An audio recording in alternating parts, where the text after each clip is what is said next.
you. Good afternoon, sir. Awesome, awesome. I just want us to wait for like 2 more minutes to see if other people can join us. Then we begin the session today. It's good to have you all on the session. Thank you for joining.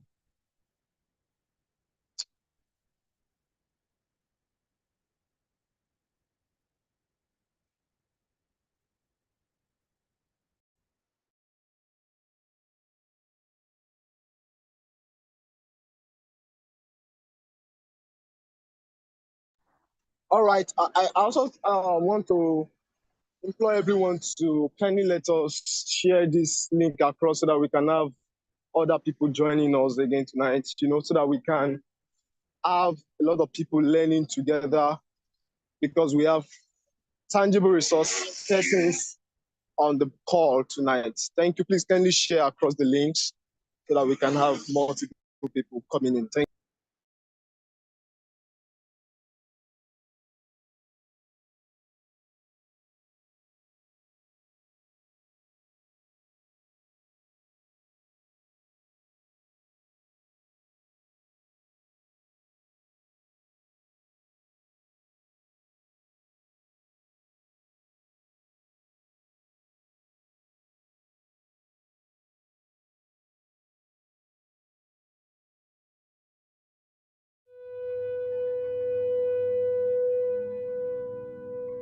We can be. We must be The first generation to end extreme poverty. The generation Most determined to fight injustice and inequalities. The generation that saves the planet from climate change. And this is how it will get done. The global goals a 15-year plan For everyone, everywhere. with no one left behind. We will live in a world where nobody anywhere lives in extreme poverty. When no one goes hungry. Where no one wakes in the morning Asking if there will be food today. we will live in a world where no child has to die. Diseases we know how to cure. And where proper health care Is a lifelong right for us all. We will live in a world where everyone goes to school and education gives us the knowledge and skills For a fulfilling life. We will live in a world where all girls and all women have equal opportunities to thrive And be powerful. and safe. we cannot We will live in a world Where all people can get clean water. And proper toilets at home, at school, and at work. We will live in a world where there is sustainable energy for everyone. Heat, light, and power for the whole planet. without destroying the planet. We will live in a world where economies prosper. and new wealth. Lead to decent jobs. For everyone. And we will live in a world where our industry, our infrastructure and our Best innovations Are not just used to make money, but to make all our lives better. we will live in a world Prejudices and extremes of inequality are defeated. inside our countries, And between different countries. where people live in cities and communities That are safe, progressive, And support everyone who lives there. where we replace What we consume. Planet where we put back What we take out of the earth. We live in a world that is decisively rolling back from climate change. where we restore and protect the life in our oceans and seas. will restore and protect life on land. The forests. almost The earth itself. With peace between and inside countries. Where all governments are open. And answer to us for what they do at home and abroad. And the justice rules. with everyone equal before the law. Where all countries and we their people. work together. Partnerships of all kinds. To make these goals a reality. These are the United Nations global goals. For sustainable development. Let's get to work.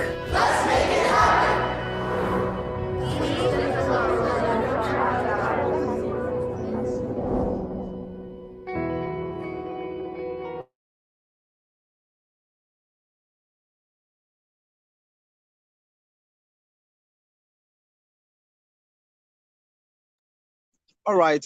Thank you once again for answering our call again tonight and this evening. And just like we said at that time, it is a call for change makers to come up together to talk about progressing in the SDG world and in the developmental space. So tonight I would like to call upon our coordinator, the network coordinator, to give us the welcome charge for this meeting. I'd like to call upon Mr. Emmanuel Olowoyo to kindly give us the welcome charge. Please, with clap innovation, with our best emojis, let us welcome Mr. Emmanuel. Thank you, sir. You have the floor, sir. Thank you, Luatobi, and good evening, everyone, from whichever part of Nigeria or global country which you are joining from. I believe you can all hear me. It's so good to be here. It's so good experiencing the February edition of the SDG Talkshow organized by the United Nations Sustainable Development Solutions Network. And this evening, we are taking the next step further, getting to also advance the discussion towards achieving the SDGs. As you all know that it's just a few years towards achieving the 2030 Agenda for Sustainable Development. And just like the name of this, the tag of this program implies, SDG Talk Show. Yeah, we are getting to discuss. We are getting to also advance our discussion beyond regular discussions which we have every webinar, because it's very paramount for us to also get to showcase and implement every recommendation being shared by the speakers and experts being featured in the session. And on behalf of the leadership of SDSN Nigeria, I delightfully want to welcome each and every one of you. Thank you for joining this evening session, and we believe it's going to be an impactful one, whereby you're going to have more knowledge, more orientation in line to the goal for the month. The goal for the month is SDG 8, decent work and economic growth, and we are looking at a topic fostering the development of sustainable employment opportunities. Our focus basically is Nigeria, and we have a whole lot of experts on this call this evening who are going to be sharing ideas, who are going to be sharing their opinion and recommendation in various aspects. And thank you, Mr. Emeka Simon and Mr. Daniel, for responding to our call. We believe that we are going to learn from your great expertise and knowledge this evening. And once again, thank you to the programs team for bringing this up, and we hope that it's going to be an impactful session. Once again, you are welcome to this talk show. Over to you, Luatobi.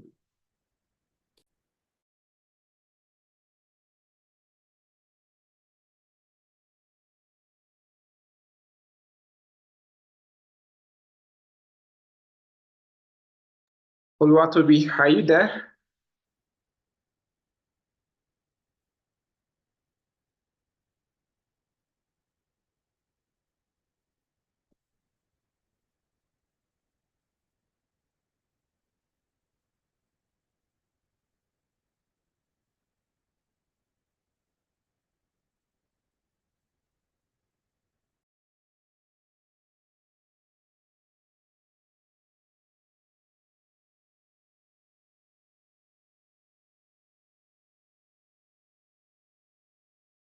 Oh, sorry, I guess that must be a network each from Oluwatobi. Mr. Joseph, are you there to take it up? Please, let's hope to have Oluwatobi back shortly.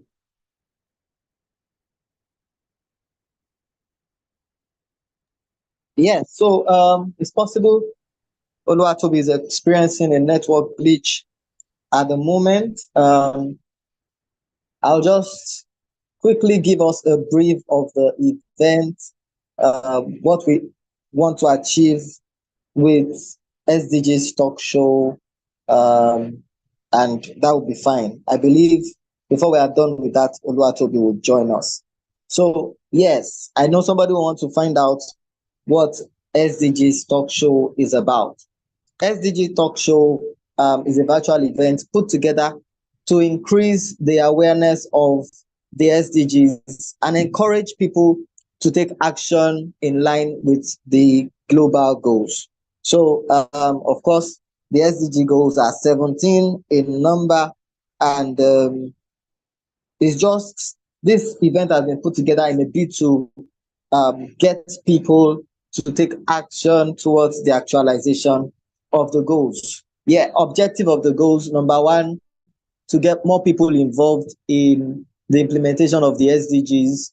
Number two, to create relationship with individuals and organizations working in line with the SDGs. And definitely, number three, to increase our impact as an organization. So those are the reasons why this show has been put together. And we know that it is important that we get everyone talking about the global goals at the moment, because it is something that cuts across every sphere of life. The SDGs cuts across all spheres of life. Imagine the heat wave that just happened like last week, 2 weeks ago. Everywhere was hot.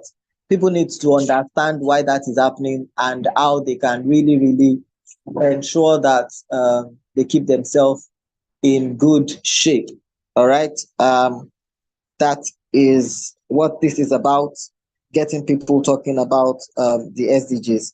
And I think I've been able to do good justice to that.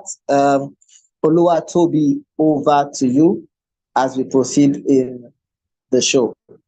Thank you very much.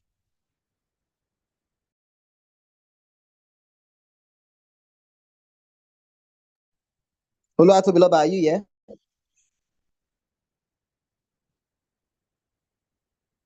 We can't hear you. If you can hear your us, you can kindly unmute your mic.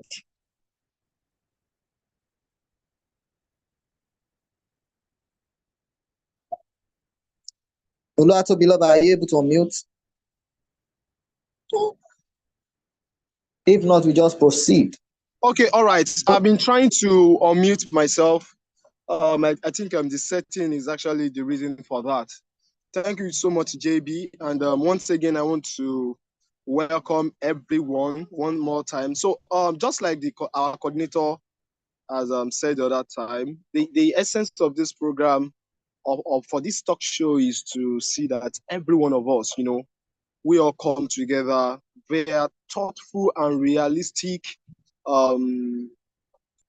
decisions, and see that we make recommendations for both the government and the non-governmental organizations, and even for individuals, for organizations, and see how we can proceed. Now, thank you.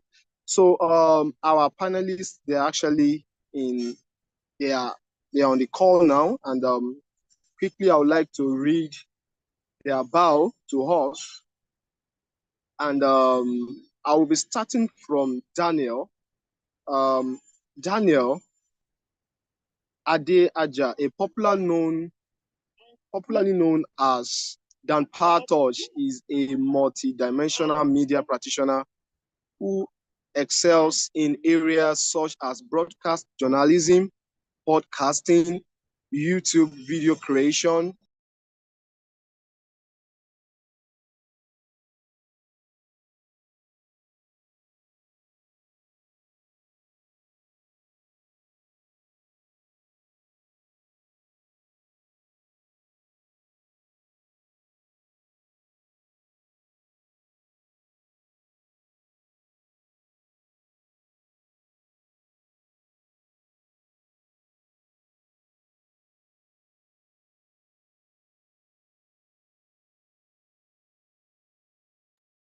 All right. So All sorry right. about So sorry. that. Yeah, I think it's my network. So sorry about that. Am I audible now? Please, can you confirm that? Yes, you're audible, and you were reading Daniel yeah. Adaja. Exactly. Thank you. So with a 10-year background as a radio broadcast journalist, Daniel's dedication to telling compelling tales and enabling interesting debates has set him apart in the industry. Notable radio programs hosted by him, such as Jollof Men, Money Making Monday, and Money Coffee, demonstrated his energetic and prominent presence in broadcasting. Beyond his radio career, Daniel actively contributes to community development by organizing workshops and seminars to assist aspiring broadcasters and journalists. His dedication to developing the next generation of storytellers reflects a desire to create a society that recognizes the media's potential to shape viewpoints and drive positive change. Wow, awesome profile. Please, can we all together send our emojis as we celebrate Daniel? That was an awesome write-up. Yeah, awesome. Thank you. Thank you so much. I appreciate you all. So I would like to also read the biography or the profile of Oluwaseyi. Now, Oluwaseyi currently serves as the coordinator for pre-incubation programs at the FATE, that is FATE, School of Faith Foundation. In this role, he is responsible for designing, implementation, and providing continuous program support for Faith Foundation pre-incubation programs. Prior to his current position, he held the role of Future Makers Associate at the foundation, where he effectively managed the foundation's enterprise training for tertiary institution students and persons with disabilities. Recognized as an advocate for inclusion and diversity, Oluwaseyi actively contributes to Faith Foundation's Gender Inclusion Committee, serves as the co-lead of the Foundation's Disability Inclusion Committee. And Oluwaseyi's dedication to empowering others is evident through his intensive experience. Wow, awesome bio as well. Please let us all celebrate Oluwaseyi for that wonderful bio. I'm so sorry I won't be able to finish up that bio because of time. And lastly, this evening, I would like to read the profile of Emeka Ebiniro. He is a renowned business consultant, speaker, and trainer who specializes in AI, marketing, and automation. He is Africa's premier personal branding and transformation specialist and activator, igniting the potential and gifts in people so they can do and be able to do more. He is a member of the prestigious Forbes BLK community and is certified integrated marketing communications professionals and business consultant with over a decade of experience in brand management, corporate communications, and organizational strategy. Emeka has trained over 3,000 creators, coaches, and leaders across 5 continents and helped them build powerful and profitable brands. Emeka is the convener of Personal Branding Summit, Africa's #1 global summit on personal branding. And lastly, he has appeared on Inside Business Africa, Connect Africa, Alt FM, Eco FM, The Nation, Daily Independent, The Sun newspaper, and more. Emeka is a techpreneur, entrepreneur, and founder of Trillion Digital, a digital marketing and innovation company helping businesses scale using systems, AI, automation, and strategy. He is also the brain behind Seat and Tickets, Nigeria's fastest growing ticketing and access platform. Shall we all celebrate Emeka as well too? Please let us, with our emojis, with our best emojis, also celebrate Emeka as well too. Thank you so much. We are glad for having you, SARS, in our midst. Thank you, everyone. So please don't let us forget that this is not a conventional webinar whereby I'll be asking questions and everybody will be answering one after the other. So I would really want this talk show to be very interactive, engaging, and inspiring. And that is why we'll be having where we call the audience opinion, or where we call the People's Parliament. Yes, we'll be having People's Parliament on the call as well. So there will be a time for that, whereby we would also allow other people, to also view their points on whatsoever question that is asked. So now I would like to quickly ask, and my first question is going to Emeka this evening, Mr. Emeka. So now my first question is, of course, SDG 8 talks about, decent job, decent work, and all of those things. And statistics has shown over time that the rate at which job is going, not just in Nigeria alone, but because we want to delve into the Nigerian institution, it is becoming more alarming. So my question is, what can be done to make sure people have the right skill for the jobs of the future? And Mr. Emeka, I'm actually coming.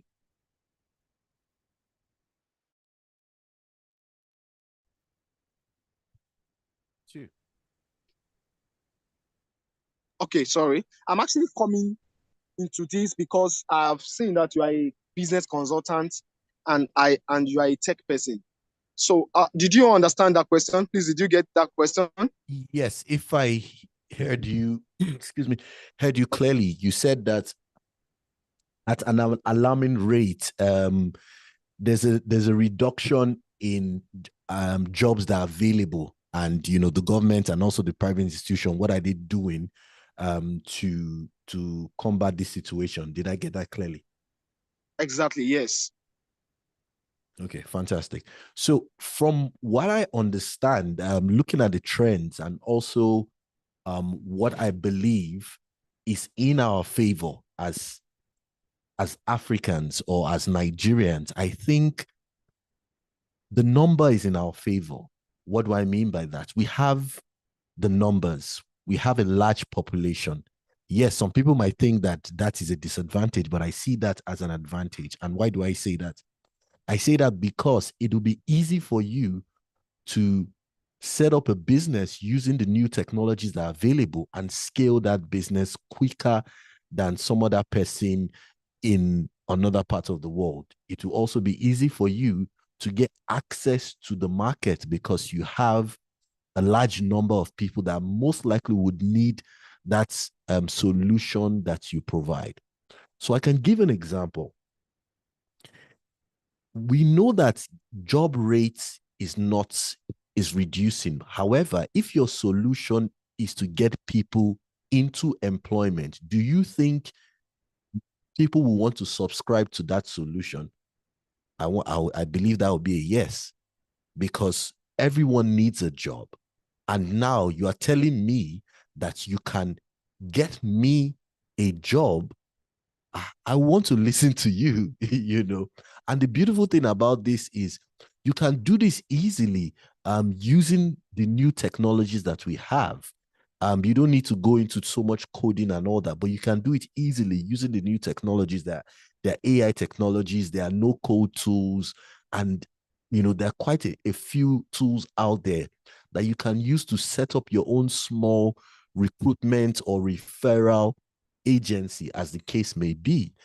Yours could just be that, okay, you know what? I know some people that might need this particular skill set, so let's narrow it down. It could be a case of, I'm a graphic designer, or maybe I've worked in communication and I understand what's the job description. I understand what a good graphic designer, a good copywriter should be. I've worked with one, or I understand what a good presenter should be. Let's say, for example, a radio station. So instead of radio stations to go about and doing this, their national search of looking for the best radio voice and all that, why don't they just give that job to me? I can go to 3, 4, 5 radio stations and say, you know what? I have an institution where I train the next generation of on-air personality or the next generation of broadcasters. Instead of spending so much money looking for the next hire, why don't you outsource that to me and I'll help you get that? Then it's my job to now put people together, use some simple tools, get their data, and then shortlist them and present them to the radio station, and the radio station can now go ahead with the final stages of the interview. It will save them time going through those processes, and I am already in business. So to just answer your question or to reiterate what I've said, we all need to understand that the numbers are in our favor. Yes, we can use technology to foster our own growth. It might not be easy at the first point, which I believe that's why we have this show where we'll discuss other ways that we can explore. But most importantly, I would say that there's never been a better time for you as an individual to embrace technology than the times we have. All right. Thank you so much, Mr. Emeka. I appreciate you. Okay. All right. From the standing point where you are, I would like to also see Oluwaseyi's view on this. Now, in our early days of growing up, I could remember that, you having to get cash from the bank, you have to enter inside the bank, a teller man issuing cash to you. But now we have ATMs. Are you telling me people are not losing jobs? Now, I'm just using this as against the technological part that you just raised now. Don't you think technology is also making people to lose job, as it were, even as a means of also providing job? Oluwaseyi, what will you have to say about this? Good afternoon, Ojolua. Please confirm that you can hear me. Audibly, please go on, please. I can hear you. Thank you very much. So again, this conversation has been an ongoing one, that technology has been taking people's job, and that we all should be scared that in the coming days, technology is going to take a lot of jobs. But I beg to differ. In my own opinion, technology is here to make job sustainably more pleasant rather than actually taking people's job. And what I mean by that is that when you look at most of the technological skills that we have today, you'll see that it has taken people from the brick and mortar approach to working, to building wealth, to building relevance, like to a more easy global scope. You see a data analyst in the nooks and crannies of Egbeda today, sitting in meetings with people in Washington, D.C. And that is the possibility that technology brings to us. So for me, I think that technology has not really taken people's job. Technology has only brought about consciousness. Is it consciousness? Technology has only brought about, should I call it, good reward for work, meaning the more you are able to invest in yourself, the more relevant you become in the future of job. So in my own opinion, I don't think technology is actually taking people's job, because most of the things that you're still going to do, most of the technological advancement that has taken away some manual input of how work is being done in the past is still going to be either programmed, operated, or deployed by human. So it is then, I think now, those who are going to gain or benefit from the technological advancement that we have, are people who have taken the time to invest in themselves. So rather than look at it from the perspective of technology is going to take people's job, I think we should look at it from the perspective of technology is going to reward people who actually invest in themselves to be relevant in the future of job where we find ourselves at the moment. Thank you. All right. Thank you so much. Thank you so much. I appreciate you. Oh, well, yeah, of course. I can actually say yes to that. Well, Daniel, this question is actually going to you. Now, what are the main problems that we need to overcome to create more sustainable jobs? Exactly. And how can we solve them? How can we solve them? Okay, thank you very much. Please just confirm that you can hear me audibly. Yes, we can hear you. Thank you. Great. Thank you very much for having me tonight. And I think the first place to start off is, I think when we look at the SDG generally, and I'm just talking about this from a curious journalist perspective, which is who defines what is sustainable? Because I think that's a fine place to start. when we talk about even ensuring that, we have the right skills. Education is actually very important. We're looking at the current number of out-of-school children. These are children between the age of 5 and 16. In Nigeria, we are doing almost, I think, about 13 million out-of-school children. And that's like, these are people currently between the age of 5 and 16 years who are not in school for various reasons, from insecurity to lack of funds, to poor parenting. All of these things play a very distinct role. And I think that we need to fix our educational system before we can start talking about sustaining anything entirely. Because even the average adult, can we say we have up to 35% of our youths today who are computer literate, who can pick up a smartphone and, navigate their way through the everyday thing they need to do on a smartphone. So there is an educational system problem that we need to start looking out for. We're talking about jobs of the future, but currently in Nigeria, there is no university teaching animation, in the whole of Nigeria. And then we're talking about the jobs of the future. So it is, first of all, we correcting our education system. Our educational system needs to be corrected. And some private schools are getting it. But we need to look at it on a large scale, that if public schools and those at the grassroots level are not fixing their education correctly, we would have a problem with sustaining these jobs that we are talking of. What we currently have, even in the job market, is that there are jobs that are available, but there are no qualified persons for these jobs. So even in the midst of this heavy unemployment that we are talking about, is because there are certain jobs that are available, but how many people are actually qualified for these jobs that are available? So for us to talk about sustaining any employment at all, we need to start the conversation from educating our people, changing our education and our educational system. Also, vocational skills are things that we need to begin to look into extensively, right? I was talking with a lab professional. I'm talking about the fact that right now, nobody's going to universities to study lab technology or to be a lab technologist. And these are jobs that will still be relevant in the future, but people are not even seeing the need to take these jobs or study those courses in the university, because they have been painted in such a way that those courses do not have jobs available, right? Because they are limited resources. So we have an educational problem, one. We have a government policy problem, in the sense that there are policies that need to be put in place for us to begin to start talking about sustaining our jobs. The economic instability is something that is really a very big hurdle right now. There are certain experiences that young people need to get that they are not getting because of the economic instability. So access to education is important. Skill training is actually more important. Computer training is still something that is still a very valid conversation today. What is the literacy level of Nigeria? Nigeria cannot boast of 35% literacy level across board. So sometimes when we begin to talk about sustaining anything, we need to stop looking at it from a place of privilege, which is where a lot of us approaching this conversation come from. Because every one of us in this conversation right now probably went to a university or a polytechnic. Maybe somebody has a master's degree here. But we need to look at the larger population of the Nigerian populace who make up broader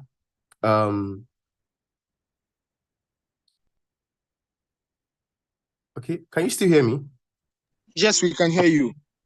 Who still make up the broader society, to say, what are we doing to ensure that these people are actually educated? If tomorrow technology catches up with us, how do we ensure that we will not have a situation that we currently are still experiencing, where there will be jobs available, but there would not be enough room to train people, or there are not enough resources for people who are supposed to have gotten certain skills when they were in primary school, and you want them to start struggling to learn that skill in university? Right now, if we're being honest, we need to understand that you need to start teaching things like programming from as early as primary school, because the Gen Alpha that is coming, I think they're called Generation Alpha, that is coming, they've started learning it. Now imagine a child who makes up the 13 million disenfranchised set of children who do not have an education right now, competing with the Generation Alpha children who are getting that technology knowledge right now. We're still going to have that big lacuna of jobs that are available, but there are no people to do those jobs. So it brings me back to my first question of what do we define as sustainable employment? What do we define as a sustainable job? And we must stop talking about sustainability from a place of privilege. We must start looking at those in the villages, those who are out of source, those who would never get a university degree, who would struggle to only get an SSC. How do we ensure that they also are able to compete in the global market? Thank you. All right. Thank you so much, Mr. Daniel, for that awesome nugget. Well, just like you have actually created more problem for me, and I believe for more of our listeners, even with your answers. Thank you so much. Thank you. So this question is actually going to Emeka, and really I want us to really delve into it because Mr. Daniel has actually been able to demystify the fact that the problem is from the foundation. So we are only seeing this from the roof, while the foundation is really faulty, which is from the scratch. So, Mr. Daniel, what do you think can our governments and businesses, how can they work together to create more jobs, that are really good for the environment, for the society? Because Mr. Daniel has been able to also open our eyes to the place of foundational problem. Then how do you think our government and our existing business can create jobs that are good for environment and for the society at large? Please, we would like to also see your face as much as you answer those questions. Please, can you put on your cameras so that we can see you? Thank you. Is this question for Mr. Daniel or Mr. Emeka? You, Mr. Emeka, you have the floor. Okay. All right, this is my face here. I don't know if you guys can see me. Yes, I can see you. All right, thank you so much. Okay, yes, so to the question, how can the government and the private institutions work together to create employment? I would say it has to be a partnership. In the past, it has been a competition and not a collaboration. I see it in the way whereby people shy away from working with the government because they look at it like, oh, civil service, they're not very smart people there. There are a lot of bureaucracy and all that. And it's not true because in other parts of the world, the private institutions and the government institutions work hand in hand. They create platforms, policies, things that enable the country grow. And these are things that we can see. So I give an example.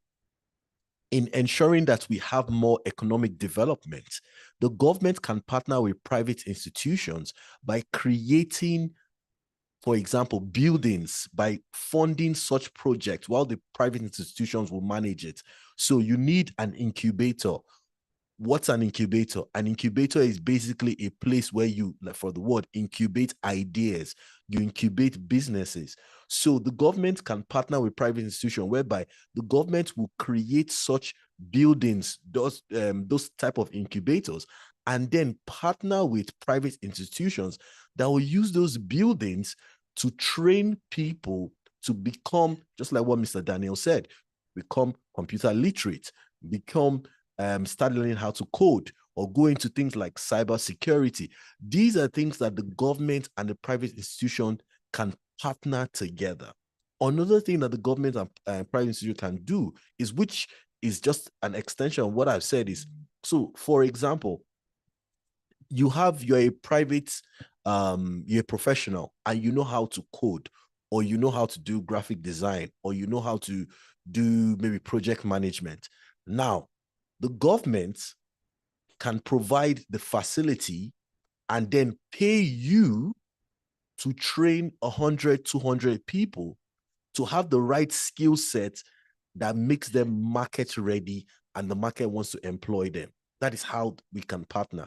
Because to train someone to become a good coder, or to become a good project manager, or to become a good business analyst, or good in cybersecurity, or any of these new fields, or even AI and even automation, it will cost the person money, and not just some form of money. You pay a lot, because that is a high level skill. But the government can supplement that by creating partnerships programs whereby the government will take care of that. People will go there with the scholarship from the government, go to these institutions that have partnered with the government, learn these skills, and then deploy these skills, use these skills to go to the market. There's an organization that does that, but they don't partner with the government. I don't want to mention their name because I'm sure they didn't sponsor the program, but they train people to become programmers, and they partner with the organization, partners with private institutions, and say, oh, you know what, we would train programmers and software engineers and all, and then we will now deploy them to your organization. You would pay us, we will train them, and they will work with you at, obviously, at a lower than the market rate. Now, imagine having that with the government. That'll be fantastic. Another way that we can do it to even make things even interesting is, you imagine if the entire government parastatal is changed, there's a total overhaul. So the government partners with private institutions to train people to fill up key roles in the government parastatal.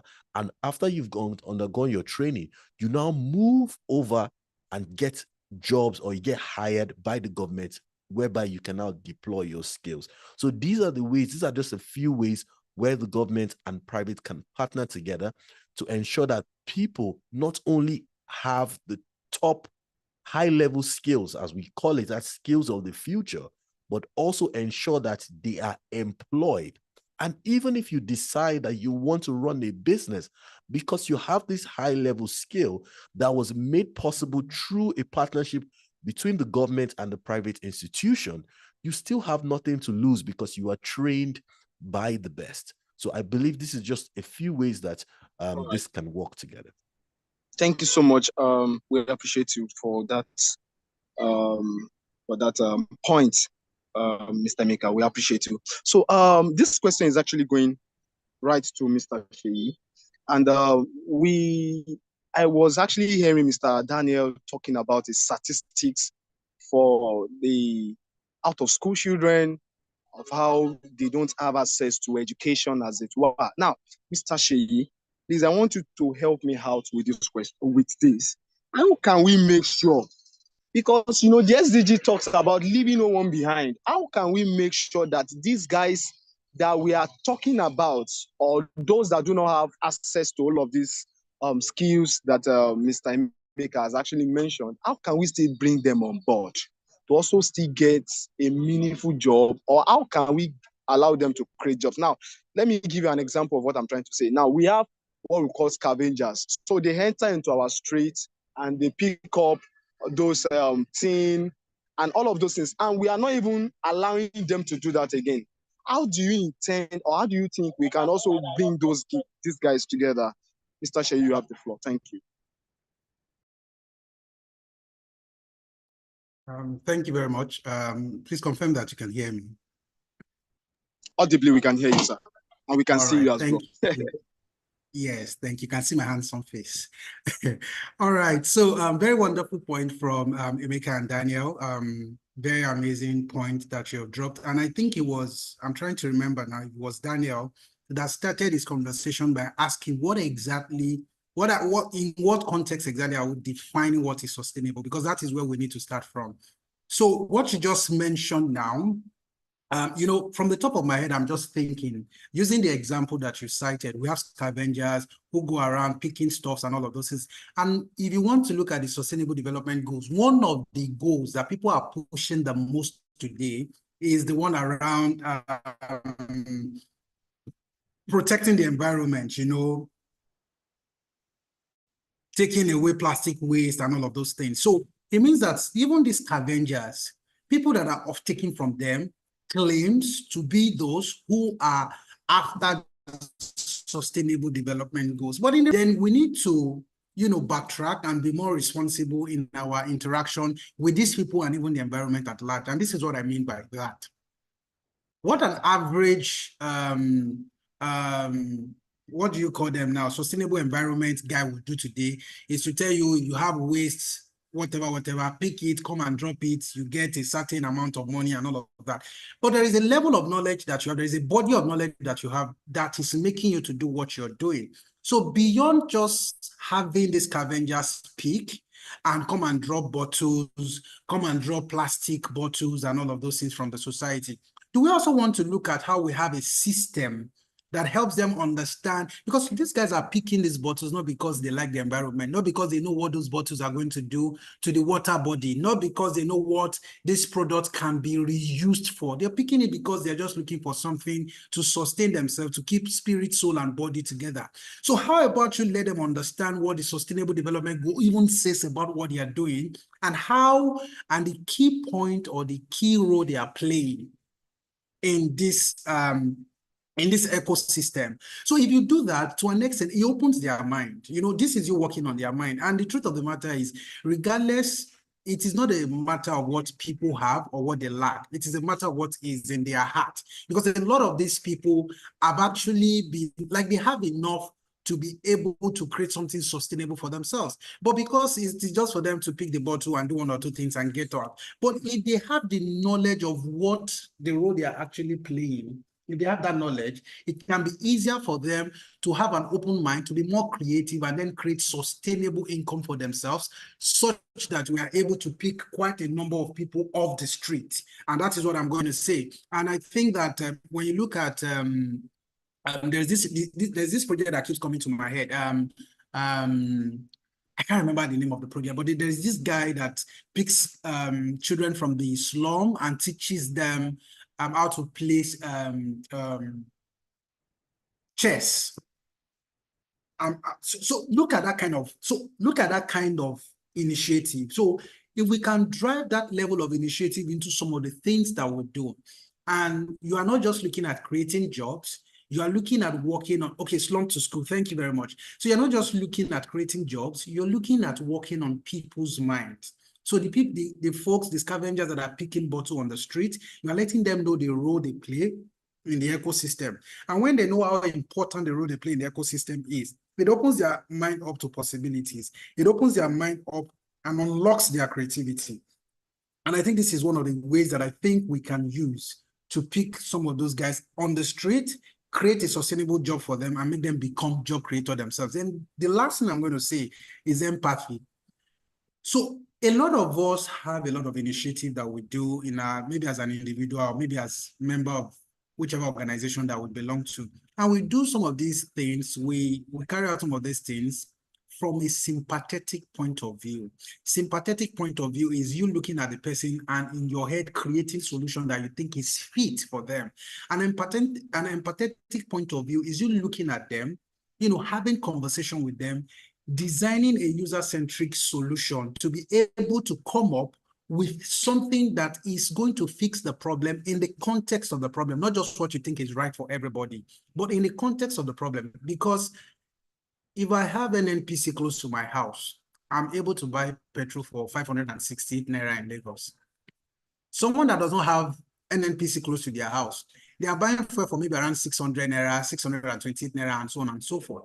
So if you want to create a solution, and you are creating a solution just because people have an NPC close to their house, your solution is definitely not going to solve the problem of people who has petrol station where they are not selling 568. And I'm just using that as an example. But when you are empathetic, you try to understand the context of the problem in relationship to the people who have been affected with the problem. So you are not just creating a solution from your head, you are having an interaction with the community, you are having an interaction with these people on the street, understanding their pain point, understanding their skill gap, understanding the level of intervention that you need to give them, and then from there, profiling solutions to the problem. I think that to a greater extent will help lessen the number of people we have on the street, reduce the number of children that we have on the street who are out of school. And when you should also understand that when Daniel was mentioning about children that are out of school, it's not just about out of school in educational terms. We're also looking at it in skill gap, looking at skill gap that that is not making people to be employable. Because the truth of the matter is, we might say job is scarce, but the truth of the matter is, they are using job to beg some people. Why some people cannot get job? And so I think I'm just going to pause on that. Oh, this place, you are actually forcing it. You are creating more problems for us. Thank you so much, Shay. We so much appreciate those points you just raised.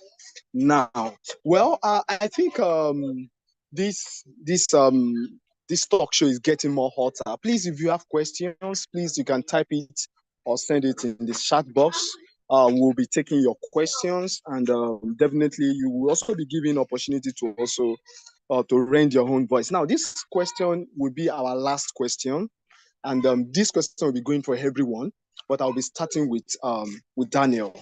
So, Daniel, I can see from all from the bio I've read so far, and I can see that every one of us is one way a tech person or a media person one way, which simply means that freelance can actually work for any of the work that we do. Now, I believe that we have been talking about volunteerism, we do talk about freelancing and what have you. But come to think about it, particularly in this economy that we are, that Naira and dollar is fighting, and we can see that dollar is winning Naira every day. We all advise, go earn money in dollar, earn money in dollar. But the truth is, the freelancing of the thing, if you look it critically, is it really sustainable? And this will actually lead me to the question that I'll be asking Daniel now. How can we make sure that freelancing or temporary jobs are more stable and better for workers? Please, this question is going for everyone, and we are spending one minute on it. Daniel, you have the floor, please. All right, thank you very much. And I think when we talk about the issue of freelance or temporary jobs, making them more sustainable, I think one of the ways to achieve them is to implement regulations for freelancers. That is one of the ways to sustain them, because let's understand the fact that the moment the term freelance comes into play, every employer wants to take advantage of it. They want to pay you less. They want to exempt you from health benefit, from pension or 401k.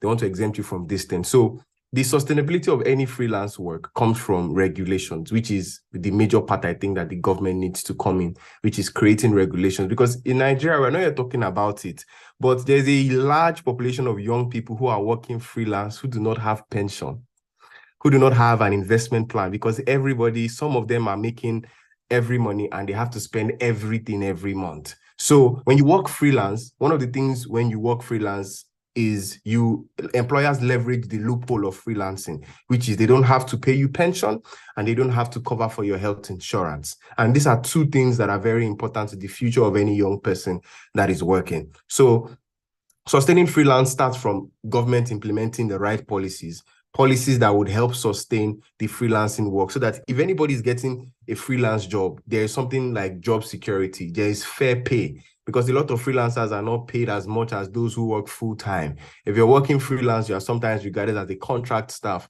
What is deducted from your salary is called, I think, payee or something. There's a particular form of tax that you pay, which I think is about 2.5% of what you earn is what is deducted. So the employer does not have to deduct cover for ensuring that you have a pension account or anything like that. So basically, sustaining anything right now in terms of freelancing comes from policies that the government would put in place. Thank you.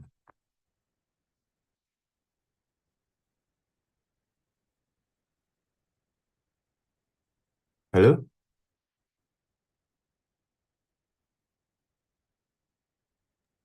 I can hear you. I don't know if any other person can hear you.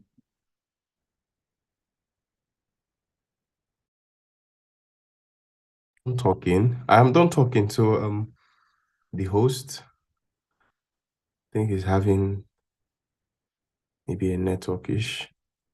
Okay, yeah, I'm back. All right. Thank you. So Daniel, you have the floor. Thank you so much, Shay.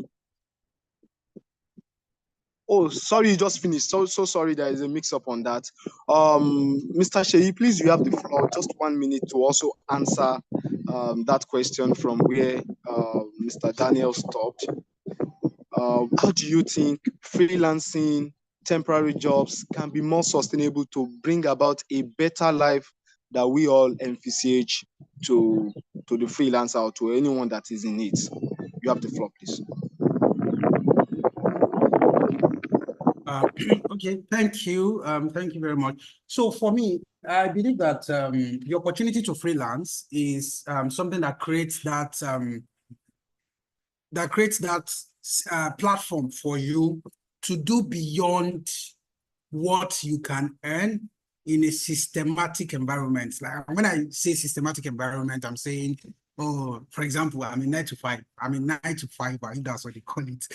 But as a freelancer, you can work for different people and all of that. So I think what can make freelancing more, because I am going to advocate for it.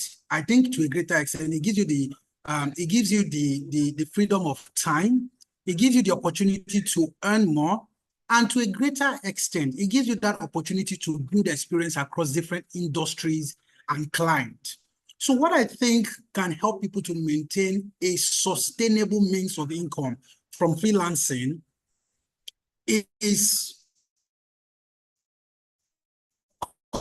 customer service. Sorry, just a minute. I want to close this door service. And what I mean by customer service is that people will always be the evangelists of your brand. Either you provide services or product. The people that you work for will always be the evangelists of your brand. Now, when people get a very good service, they will always come back the next time they need that service. And one thing you should know about human is that if I like you and I've been able to get a service from someone that was delivered to me in the best form that service should be delivered, the next time I see someone I like who needs that service, I'm definitely going to refer you. So as I've said, people who are patronized, you are going to be the evangelists of your brand. You need to understand that those evangelists are more inspired to propagate the gospel of your brand when you have done wrong more than when you have done right.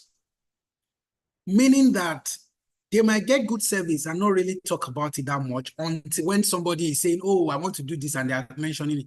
But when people get bad service, they don't need anybody to ask them questions before they start talking about it. And that's why you open your Instagram or Twitter sometimes, you start seeing what I ordered versus what I got. You will hardly find a video of what I ordered versus what I got, giving credit to the vendor. You can hardly find that kind of video. And that is to tell you that when you offer a very bad service, when you don't deliver on your promises, people will be more energized to propagate the gospel of that bad service, putting a stain on your brand identity. So for me, I think one of the ways that freelancers or people who are doing contract job can build sustainable means of income from it is to offer exceptional customer service. You are good at what you do. Yes, very fine. But how do you interact with people? What is your response time when people send information or make an inquiry? How long does it take you to respond? Your after sales support. How is it? Is it that once you get your cash, you're done until another paycheck? You're not even following up to know how the solution you have deployed is helping solve the problem that you actually want to solve. I believe that if people can have those things in place, all you need to do, in all honesty, we might be thinking, oh, it is easier said than done. It is not. All you need to do is to have one satisfied customer. A customer that is satisfied will bring you the other customers that you need. And once you have at least 5 loyal customers, I can say that you are going to be sure of steady means of income even from that freelancing job. But what I will say in wrapping my thought up is that we now live in a world of knowledge. We now live in a world where knowledge is power. Knowledge is not just power, knowledge is currency.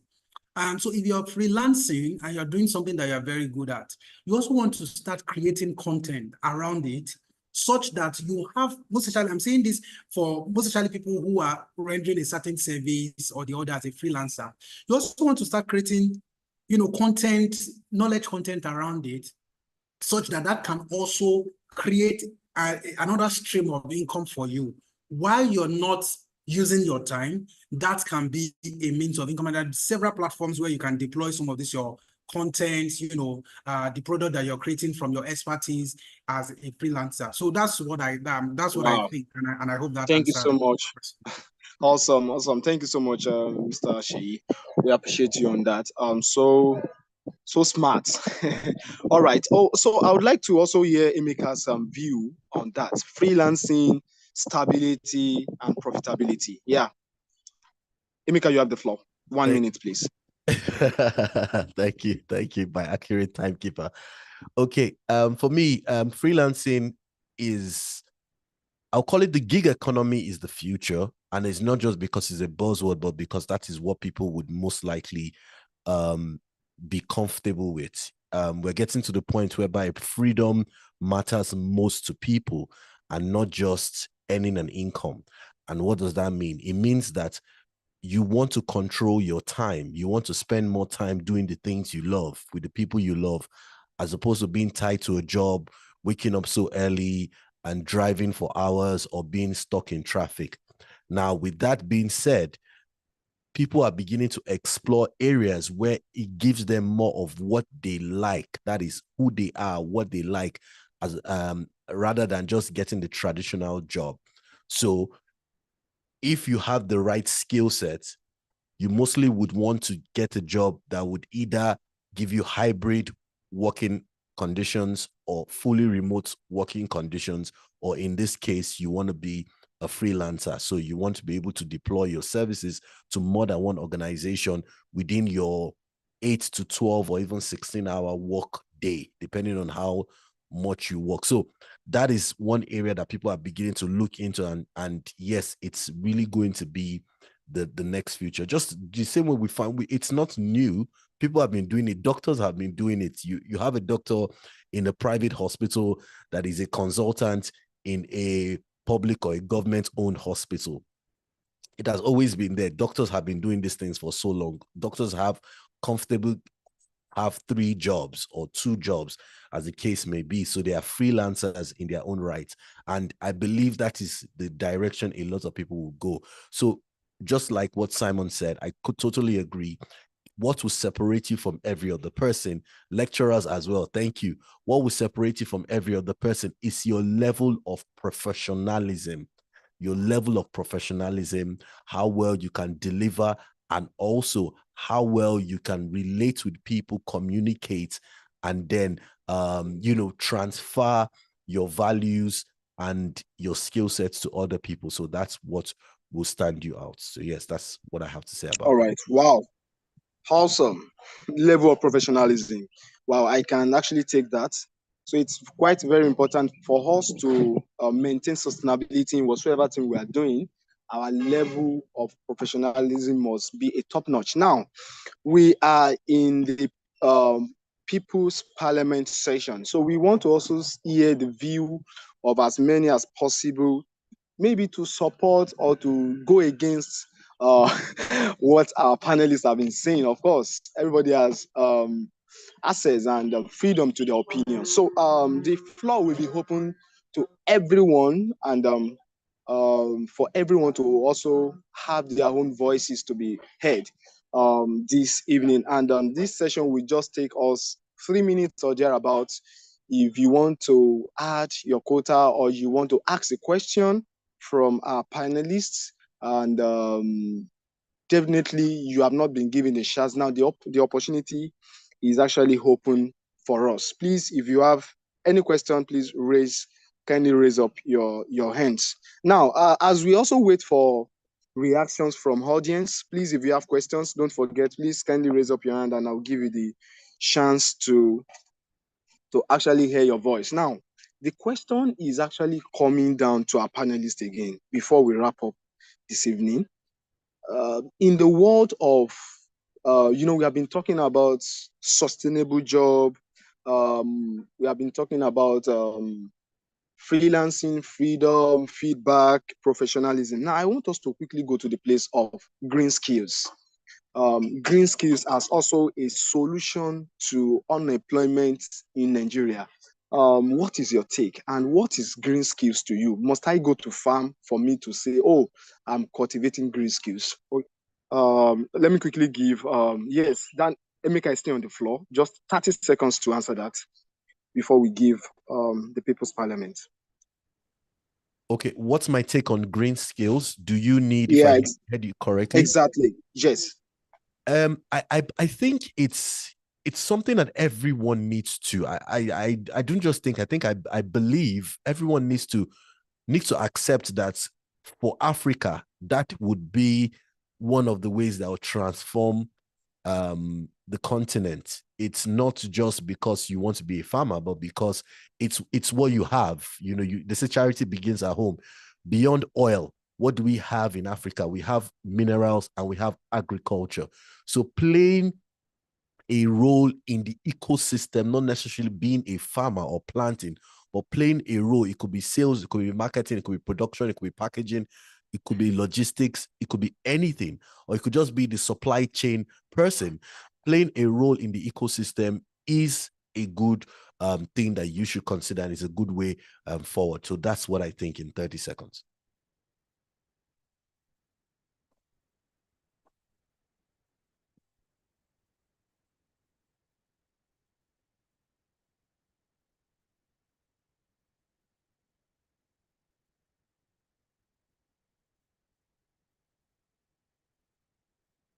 Okay, if we still have questions, we can put, let me see, raise your hand. Yes, if you have questions, please, you can ask your questions. I would love to answer them as we are on the People's Parliament. So let's hear from the people. Fantastic. Mordecai, please, over All right, to you. Mordecai, you can unmute your mic. Okay, thank you so much. Good evening, everyone. Thank you so much, our speakers for today. It has been an amazing session this evening. Okay, I have like two questions I want to answer. I want to ask. Now, I think from the beginning we spoke about the technology and the AI into building sustainable, jobs. So my question is that now looking at the trend and the breakthrough in the AI, like I think I've watched videos of robots, like artificial intelligence robots, like security, and there are some factories that even use AI robots now that looks exactly like humans. So the fact that we actually want this thing to grow. Now I see this AI robots taking the place of normal humans or people that are working. Now, how can we relate this to the technology breakthrough we're talking about? And another thing is that we've been talking about climate change and climate, how to mitigate the carbon emission. Now, but looking at I think there's a connection between the plants and this carbon emission they talk about. I was watching the World Economic Forum. They were talking about stopping, producing a cars that use that use foil. That we should actually think of, replacing cars that use foil with electric cars. Now, we actually underrate the importance of carbon dioxide even in the environment, because when we look at its plants, that's what they actually feed on. Okay. Now we're talking of like breaking it down. Now, how can we actually justify that? Because in one aspect, it's good. In another aspect, it may affect like the greens. Thank you.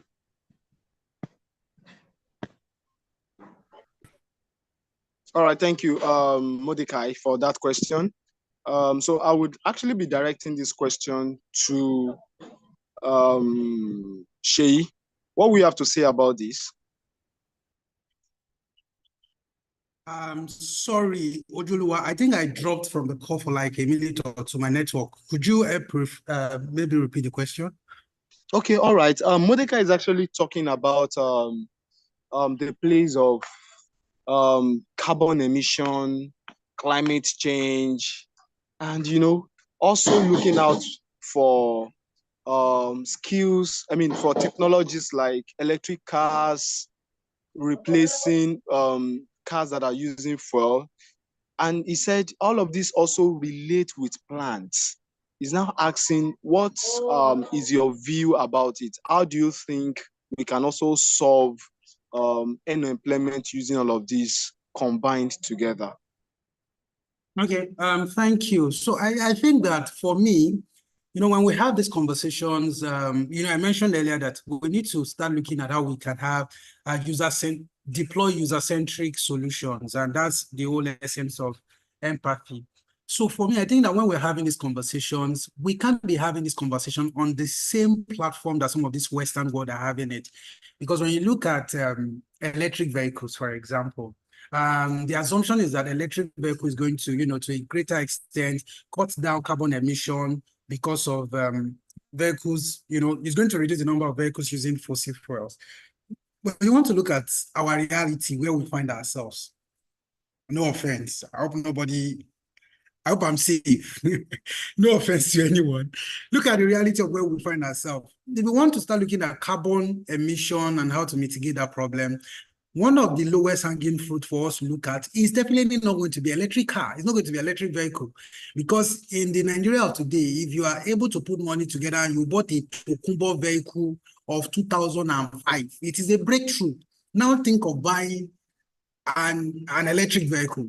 So the infrastructure is not there, the economic competence is not there for individuals and all of that. So I will just go back to what Emeka said the other time around, green skill, that it is our reality. For me, I think that one of the lowest hanging fruit for us is to pay more attention. Sorry, where I am is very close to the main road, so you might be hearing some noise in the background. So is to pay more attention to this thing we call green economy, and to ask yourself, what role do I need to play in the entire value chain, and become more conscious in playing that role? Some few days ago, I put something on my status. The heat has been very, very terrible. I don't know if you are also experiencing it wherever you're joining this call from. The heat has been very, very, very terrible. Now, upon that, there is no light. Then people are now using gen. A lot of people are using gen in order to be able to power either their fan or their air conditioning system, right? So the heat, the level of heat we are experiencing at the moment is as a result of global warming. Then we are solving the problem of that heat, contributing to the problem of global warming by burning fuel in our generator again. So, and it is because of the reality, because of the situation where we find ourselves, that we honestly cannot do anything about. So the very first thing I'm going to say is, let us start looking at how we can embrace this green thing. You have a land, you live in an environment, try to plant a tree. You can do a bit of advocacy. You can use your WhatsApp status, your social media handles to educate people on what they need to do, what they shouldn't do in order to reduce the effect of global warming and, carbon emission, do so.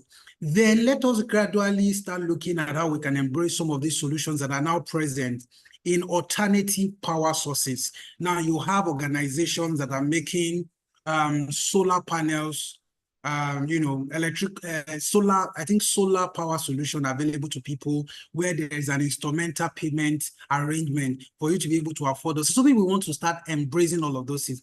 And when we start embracing all of those things, number one, for a barber that is able to embrace something like that, it means that you are cutting down the costs of production, your running costs in cutting people's hair. Instead of burning fuel in cutting hair, you have a solar system in place that is reducing the cost for you, and you are not put under any pressure to pay that money as a bulk. It's reducing costs for, you look at different crafts that people need power for. I think that is the very first one. Then coming to technology and AI.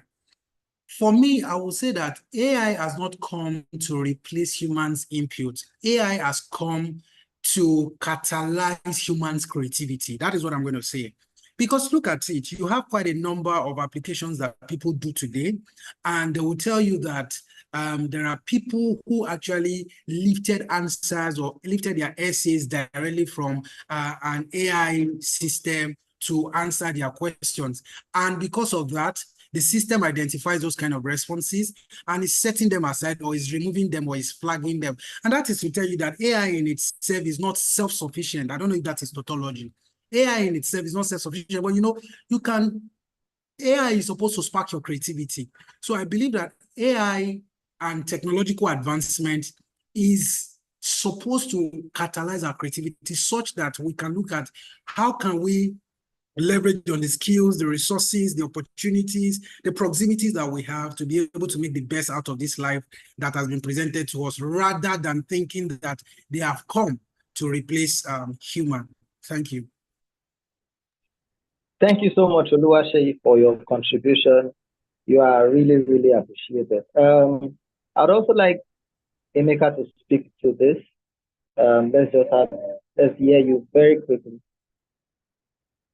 Yeah, thank you so much, Shay. That was spot on. When you talked about AI, it just excites me. Yes, AI is an enabler. It's going to help you do things faster, and that is the way the future is. The future that we find ourselves is the fact that each and every one of us will have our own AI avatar that will do things on our behalf, attend meetings for us, do tasks for us, or you can have your own AI assistant where you can tell the AI assistant to help you perform certain functions so that it speeds up things.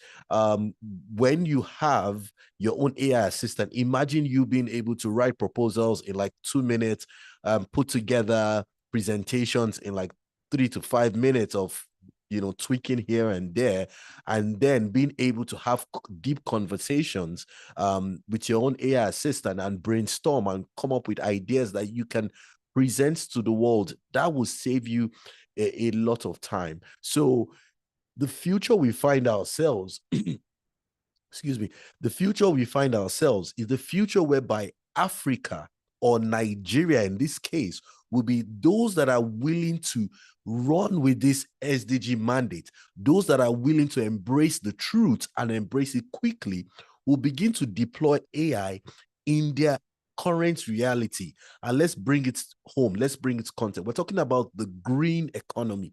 Now, the question you should ask yourself is, how can I brainstorm with AI, look for opportunities where things are underserved, and create solutions for that underserved market? That is how you would beat every other person in your industry. And trust me, when you use your AI assistant, it will tell you that you don't necessarily have to farm. There are solutions within that ecosystem that you can fill those gaps, and you just will be making money. And like we all know it, even if Phil, like you said, Phil is 500 if you're staying close to NMPC, even if Phil goes up to 1,000 naira, people will decide not to go out as much, but they would eat. They will eat. So imagine you being at the center of that. Even if there is war, people would eat. Even if there is celebration, people will still. So no matter what, humans would eat and drink. If you play a key function in that value chain, you will definitely be smiling and helping other people achieve their dreams, and also helping these SDG goals. So yes, AI would be your assistant, your partner that would help you achieve these goals. And talking about robotics, well, in Africa, maybe that is not our focus, but in other parts of the world, yes, they're already using robots, drones, to help them with their farming, with agriculture, with their green energy and the likes. And we're also getting to the era of automation. What does this mean? It means that you are beginning to get into fast food restaurants and even airports and lobbies, or even banks, and you will not find any human, or you find 1 or 2 human attendants there. The robot will do everything for you. You go there, you put in your order, or you say, oh, I want to renew my passport. You put in your details, you put in your old passport, it would analyze it, tell you to move to the next room. You go there, the robot will take your picture, and you go to the last room and you wait. After like 3 to maybe 10 minutes or 15 minutes maximum, your new passport is out. You don't have to queue. You don't have to deal with anyone. You just follow this. But that is where the world is going to. Now, did it take over the jobs? Well, some people's jobs were taken, but guess what? There are people that program those robots that got jobs. There are people that will maintain those robots that will get jobs. There are people that will clean. And even if you use robots to clean, there are people that will maintain the robots that clean that will get jobs. So you need to upskill and position yourself right in this new era that we find ourselves. Wow, such a beautiful submission. Thank you so much, Emeka. So it's been a really, really interesting session, and I want us to wrap up in the next 7 minutes. That's by 5:30. We should be done with this session. But again, I want to get people's feedback on the session. What have you learned? Maybe 2, 3% will be fine. Let's just get your feedback. If you are interested in dropping a feedback, I'll ask you to unmute. But first, raise your hand. Let me just take note. Anyone, what have you learned? Feedback, take homes. We're wrapping up the session already. Can I see hands up? Anybody? So it's like people don't want to give feedback. It's been a very beautiful session, and I know we've learned a lot, and we'd just like to hear from you. And after which we wrap up the session. But if you are saying no feedback, then just make it good for everyone. We'll be ending sooner than we expect. No hands up. Mordecai, would you like to say something?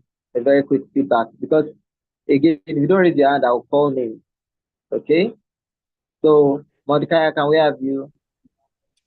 Okay, thank you so much, Mr. Olotobi. Today is actually a very, very nice session today. Thank you to our speakers today, Mr. Mecca, Mr. Daniel, and Mr. Simon. Yeah, my take home for today is now I had a different ideology about the AI, because some people were actually talking about it taking our place, and somebody told me a story about an AI robot mistaking a human being for a material, and so bundle the human being and put it inside a machine. But I actually have a different notion and a view about technology, especially when it comes to the robotics.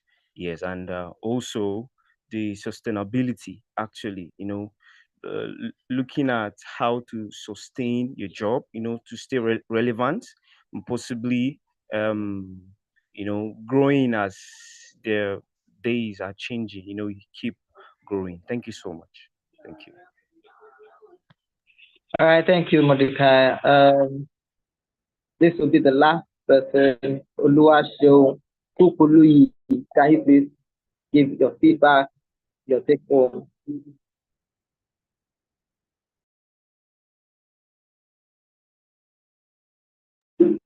Oluwaseun, are you with us? I've asked you to unmute. Just unmute and let us hear you speak.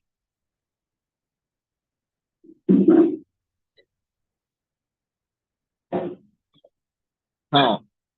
So it's like Oluwaseun is not available.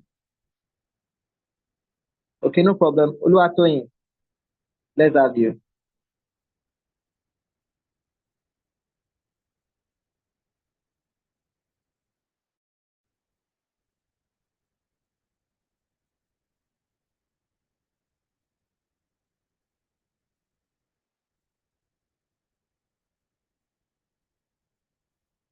Okay, so guys are not speaking up, but that's fine again. Final words from our speakers. Daniel, your final word.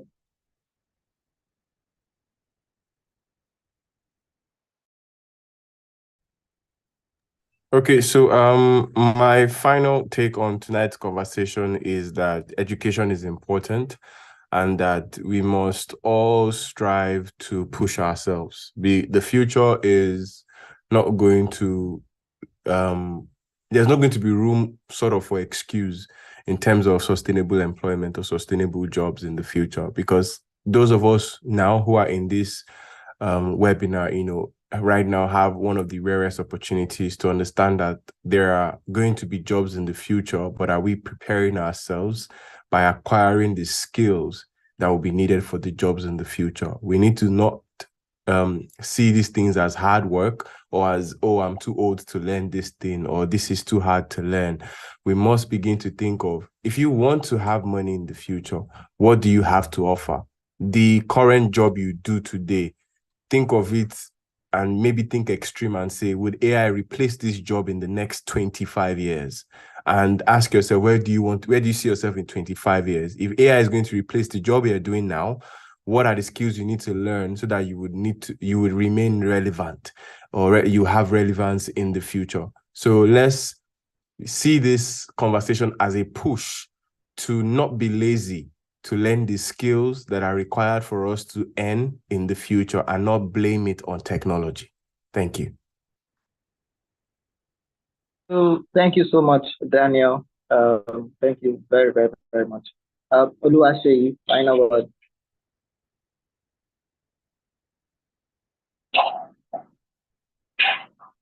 Can you hear me? Yes, we can. All right. Okay. Thank you once again, everyone, for being here this evening. I think for me, my final word will be that opportunity is everywhere. Opportunity is around you. You just have to be sincere with yourself and speak with clarity, because you don't know who owns the answer to your biggest question. I think that's what I want to wrap up with. Thank you very much. Thank you so much, Oluwaseyi. Thank you for your contribution. Emeka, final word. My final words it's one of my favorite quotes. It's not how much you know, but how much you show. And it simply means that, the world doesn't really care if you have all this knowledge, if you have all the skills, if you have all the resources, and nobody knows about it. The world cares about how much you show. How much you show you love them? How much you show the knowledge, the skills, the gift you have? So it's really not about how much you know, but how much you show. So go out there and show the world that you are really gifted, that you have the skills, the knowledge, and the passion to get things done. So yes, those are my final words. Thank you so much, Emeka. Finally, on behalf of the leadership of SDSN, we want to sincerely appreciate everyone for coming around. Thank you so much, Oluwaseyi, for coming for this talk show and for contributing greatly to the show. Thank you so much, Daniel. Your contributions have been so insightful and educative. Thank you, Emeka. Thank you so much for coming. Great contribution. Awesome time spent together. We're most grateful. And to all of the participants, we also want to celebrate you and thank you for coming for today's session. SDG Talk Show continues next month, and the date and time will be communicated to every one of us. Please follow SDSN Nigeria on all social media platforms as SDSN Nigeria. When you check Instagram, you find us there, YouTube, Facebook, Twitter, LinkedIn. We're there as SDSN Nigeria. Thank you very much. It's been so great hanging out with you guys tonight, and we look forward to the next session. I believe it's going to be as much interesting as this has been. Thank you, everyone, for coming, and enjoy the rest of your evening. Thank you.